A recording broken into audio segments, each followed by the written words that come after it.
บ้านมาคิดเห็นแต่หน้าสาวธิดาทุกเช้าค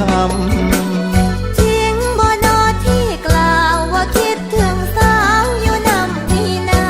ำบ่แม่นมาล่อแต่คำให้สาวถลำจะช้ำอุราบ่ฮักอายก็บ่เว้าบ่เอาอายก็บ่ว่าบ่ลืมคำมั่นสัญญาจะหวนมาแต่งงานเจอหน้าก็ว่ารักน้ำตำผักพี่ก็ว่าหวานอีกหน่อยเธอนับไม่นานน้ำตาลจะบอกว่าคมชั่วหน้าตาปีอายบ่หนีรอกเอวกลมทางนานขอชื่นขอชมให้อายพิรมสิได้บ่นาบ่ได้ดอกที่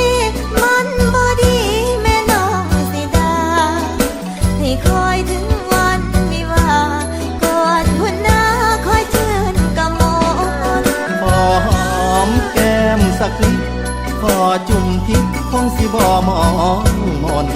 ไม่เอาน้องอายผู้คนใครเขาจะสนเล่าคนดีอย่าเฝ้าทิ้งสุขก่อนห้ามน้องขอห้ามไว้ก่อนคนพี่กอดหน่อยหอมนิดนะคนดีขอนู่นขอนี่ผู้ชายอะไรเจ้าคงจะไม่รักพี่เกลียดคนที่สิขอนี้เจ้าไกลแสนงอนจริงนะผู้ชายก็อยากเล่นตัวกับเขาก่อนทำไมล่ะ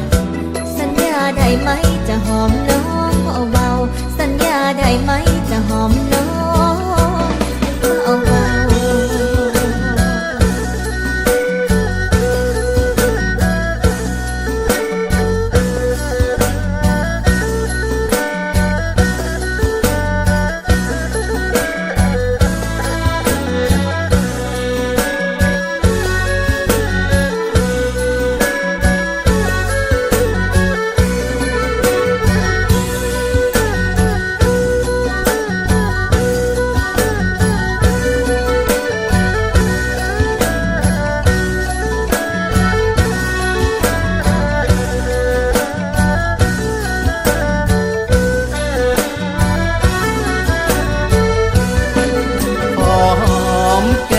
สักนิด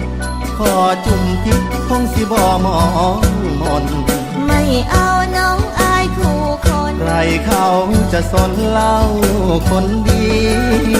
อย่าเฝ้าทิ้งสุขก่อนห้ามน้องขอห้ามไว้ก่อนคนพี่กอดหน่อยหอมนิดนะคนดีขอนู่นขอนี่ผู้ชายอะไรเจ้าคงจะไม่รักพี่เกลียดคนที่สิขอนี้เจ้าไกลแสนงอนจริงนะผู้ชายก็อยากเล่นตัวกับอายก่อนเฮ็ดหยังล่ะสัญญาได้ไหมจะหอม